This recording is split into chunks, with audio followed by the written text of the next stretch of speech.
Howdy, y'all. Welcome back to the Wright Brothers for Volume 2 of Love Letters from the Left, back by popular demand.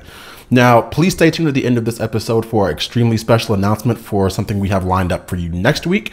But for right now, y'all know the drill. Without further ado, let's go ahead and get into Love Letters from the Left, Part 2.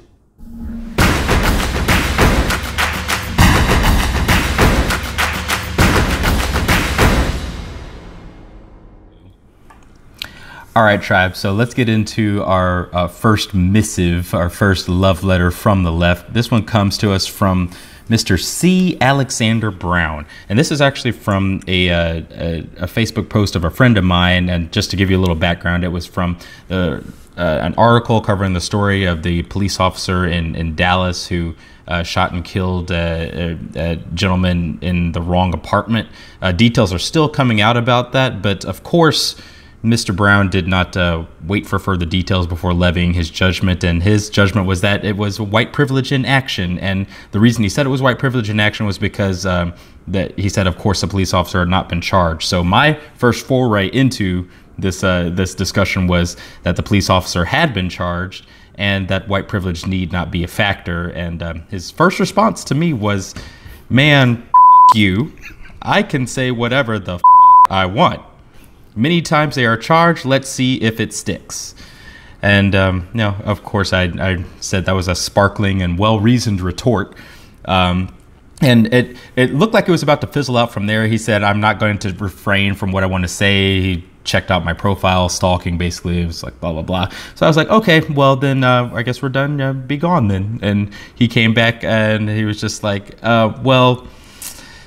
sure thing, Uncle Tom. And, you know, it's kind of one of those insults that Damani and I have heard so many times over our lives. It really just gets nothing more than a wry smile. Actually, the way I handled this one was I asked Mr. Brown if he had ever read Harriet Beecher Stowe's literary work, and after a long discussion about whether that proved education acumen or not, he admitted that he had not, but he was glad that I had because it proved exactly what I am, as if that was a negative thing. And then I had to break the bad news to him that it was Uncle Tom was the hero of the book, in fact, and it lit a fire into the abolitionist movement, which of course anyone informed knows, but it just kind of goes to show how trite some of these insults are that get thrown around so cavalierly. And you know, all you can do is try to not react to it first of all, and then maybe use that as a chance to attempt to educate. So maybe at this point, Mr. C. Alexander Brown will go and pick up a copy of Uncle Tom's Cabin and perhaps refrain from using that terminology in the future. One can only hope, right? Right. So for that, after that scintillating beginning to this episode, I'm going to go ahead and jump into number 2. So this was a response to a picture I posted recently on Instagram, which was me basically extolling the virtues of the economy and the overall country in the wake of President Trump's election. And it's a picture of me in a shirt that says Trump Pence 2020. And this Instagram user by the name of toys_records_beer says, "And dude, ... all lives matter. You're an embarrassment and a huge part of the problem. Thumbs up emoji."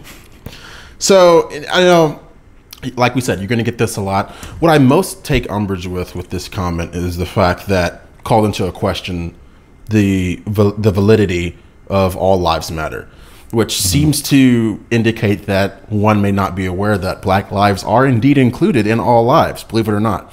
So when you think about that, people are going to come at you and they will find and pick and choose any reason they can find to take offense to what you say. But like we always say in this channel, it doesn't matter really what they say. What matters is how you react to it. Eddie, what's number 3? Number 3, this one was actually on your CNN panel video. That one generated a lot of feedback for obvious reasons. This one came from, excuse me, the spelling on this entire post is atrocious, so keep that in mind. This is a portent of what is to come. Layman Badgie. And their comment starts off thus: "Uncle Tom, you are pay to talk on behalf of Monster Trumpet. I'm assuming they're saying that Trump is a monster, but it was spelled out as monster trumpet. So we press on. You are one of the worst black people who are covering the garbage truck of trumpet. Here it is again. Just for money. They continue. You are so dommy. And dommy is literally spelled D-O-M-M-Y. So congratulations, Damani, you are now dommy. Got it. Sad to see you been part of Trump's train. Well, that was actually the first time they spelled Trump correctly that entire time. So out of that mangled garbage post, all I can ascertain is that they're upset that we are being compensated apparently for you know what, I'm in between paychecks right now. I actually work for a living. This is something that, like we said before, this is something that we do on the side. We don't even have a Patreon at this moment. You mean you don't get paid for this? No, we don't get paid, and neither of us are actors that I know of. I definitely have no thespian chops of any nature. So the funniest, some of the funniest comments are ones that are insinuating that the only reason that we say what we say is because we're getting paid for it in some way, shape, or form. I would love to get paid, but at the same time, these are just our views that really haven't changed in a very, very long time. So right. If layman wishes to, make his comment accurate and pay us, I will not turn down his money, but for something tells me that's not forthcoming. So I have to agree with you there. Take us away to the next one. All right, so comment number 4 comes to us from Sean_2178, and this is in response to the Instagram post I made after I was blessed with the opportunity to go on CNN and explain why I believe the way I do, and do so in a way that I hoped to represent not just myself, but anyone who was on the political right in the best possible light. Mm-hmm. That being said, Sean says the following: that pic says it all. That look comes from that ... sunken place. 100, 100, 100. And then what's more interesting about this is he included this emoji. Now, I'm not sure if you're familiar with the news cycle lately, but that is actually, people are starting to say that this hand symbol is a white power oppressive symbol. Obviously, I reject that out of hand, and Eddie does as well. But the fact, what's funny about this comment in general is just that people don't even realize sometimes how their comments even contradict that which they are trying to point out. So I think it's hilarious. Thank you, Sean, for the comment. I appreciate that. If you haven't seen the movie Get Out, this is what he's referencing is the sunken place. I, for one, refuse to see the movie because I think it unnecessarily stoked some of those embers of racial strife that we've been fighting for years to overcome. But if he chooses to use that as his main area of focus, more power to him. Eddie, number 5, go ahead. All right, this next comment comes to us from Instagram. From Damani's Instagram, which gets a lot more action than mine. I'm a much more boring person than my little brother, so I rely on him for a lot of my excitement. But this one comes from Mr. Douglas Hickman Jr. And his comment was pithy, thankfully. He said, "You looked real crazy on TV, dude. Disgrace to the black community." And like I said, we haven't had our video on the terminology black community yet. Some of y'all already know how I feel about it. I resent the terminology, and I think it sets us back more than moves us forward as far as the political discourse. But actually, the interesting thing about this was my response to him. At the risk of tooting my own horn, I responded back, next time, why don't you call CNN so you can sit up there and say exactly what everyone expects a black person to say, instead of pitter-pattering your little clodhoppers over this way to demonstrate how eaten up with identity politics you are. Sounds like you would know about being a disgrace. Now that's a little bit more churlish than we like to come off on this channel, And I apologize if I offended anyone. I think most of y'all probably would enjoy that response. But the reason that I responded to him in that way is because a lot of the negative feedback that we'll get on this channel that we've gotten in person is from people who would not be able to represent themselves well on such a stage, even if they were given the opportunity. And my point in responding to him was that if CNN had put him on the panel and he would have represented himself in his mind as someone not a disgrace to the black community, he would have literally just said what everyone expects a black person to say when it comes to political discourse, and not advanced anything at all, not brought anything new to the table. So for him to advocate for doing that exact same thing, to stand for the status quo on the basis of identity politics, meaning the immutable trait of skin tone, it really says a lot about where his headspace is. And hopefully my comment, brought a little bit of that to light. It probably just now pissed him off, but yeah, when in Rome. So sometimes you have to answer in kind, and hopefully something was gleaned from it. But we'll see, I guess, going forward. Right. Alrighty. Moving right along. What we have now is yet another comment from the wonderful world of social media. This one's actually more long-winded than usual, so bear with us here. Oh, we're going to get story through time. this. So this comment comes to us from Facebook Messenger. Now, you may not be aware, people can send you Facebook messages even if they're not connected with you or your friends. Mm-hmm. So with that being said, this individual, Naomi, she said the following: "You are a, all caps, complete and obtuse idiot for going live on national television proclaiming your revere for Daffy Trump," all caps. Nonetheless, you should turn in your college degree and ask your institution of higher learning for a refund, because you are most definitely, all caps, too stupid to be dumb and too dumb to be stupid. Okay, we're not even done yet. I'm not going to stop.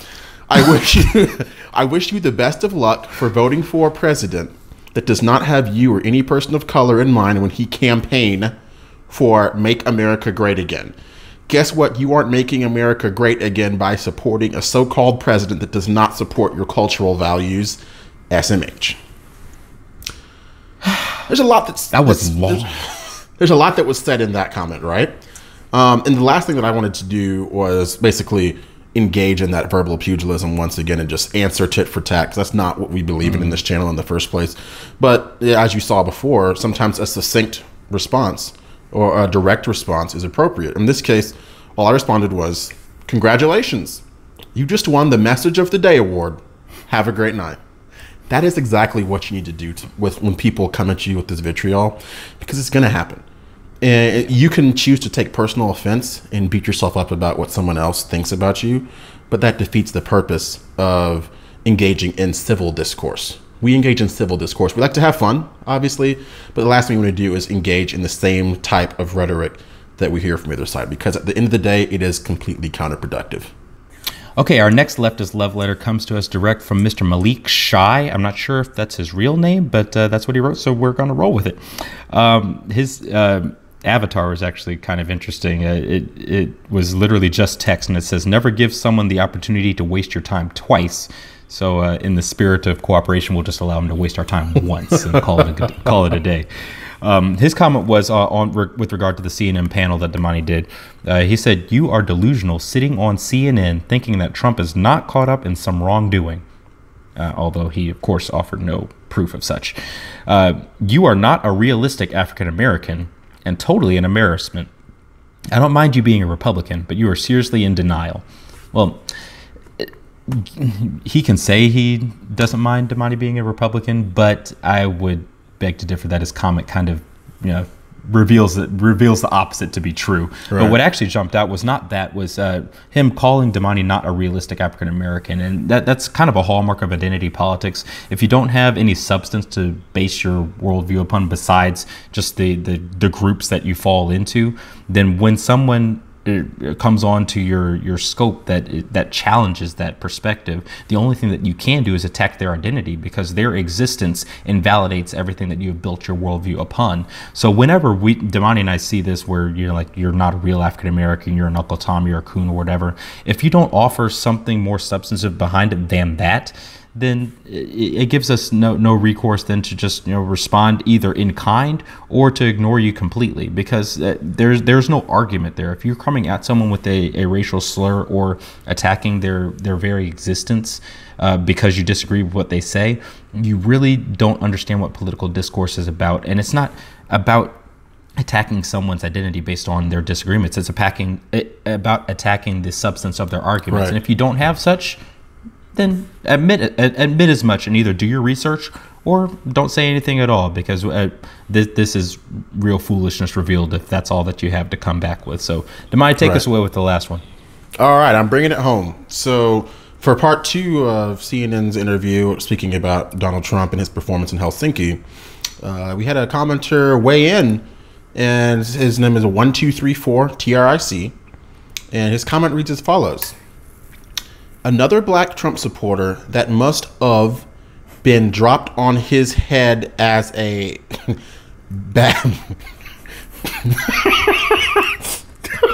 as a babby. I know what you meant to say, but like, come on, baby has four letters. I digress. And can't recognize the forest for the trees. Some of those, yeah, exactly. Like, there's no point in trying to argue with someone who hasn't done the due diligence to figure out how to spell the word baby. So all I'm going to say is thank you for making me laugh, because we really look at these and we don't take offense to them. All we do is we just say, you know what, that's hilarious. More power to that person. We hope that they find the nearest public library sooner rather than later. We move on from there. But as promised, we thank you all for hanging tight with us through this episode. We love doing Love Letters from the Left. It was something that people seem to really enjoy, and we enjoy putting it together for y'all. As we always say, the only way we're going to make free thought great again is by being willing to have the conversation. Now, as I promised in the beginning, we do have a special announcement. And that announcement is that we will be joined next week for the Wright Brothers Roundtable. This is a new series we're going to start. So we're going to have different kinds of videos. We're going to have our topic videos. We're going to have Love Letters from the Left videos. And we're also going to have the Wright Brothers Roundtable, where we're able to invite people in who may share our thoughts or disagree and have a conversation. Because I think what's most important to demonstrate is that me and Trey are doing this because we love doing this, but we are not the only ones who look like we do, who believe the way we do. We want to make sure that we bring that message home. So with that being said, feel free to check out our Facebook page. Don't forget the Wright Brothers IP ID is alive and well, with tons of cool ways for y'all to get engaged with us on a deeper level. We appreciate each and every one of y'all taking this time once again. Thank you to all of our supporters and subscribers. We are now over the 2,000 subscriber hump, and we couldn't do it without all of your support. So we appreciate it so much more than you know. We appreciate y'all watching this video. We hope you enjoyed it, and we'll let you back to your day right now. So thanks, and gig 'em. Thanks, and gig 'em, y'all. The first revolution is when you change your mind about how you look at things and see that there might be another way to look at it that you have not been shown. Revolution will not be televised, and be no rerun, brothers and sisters.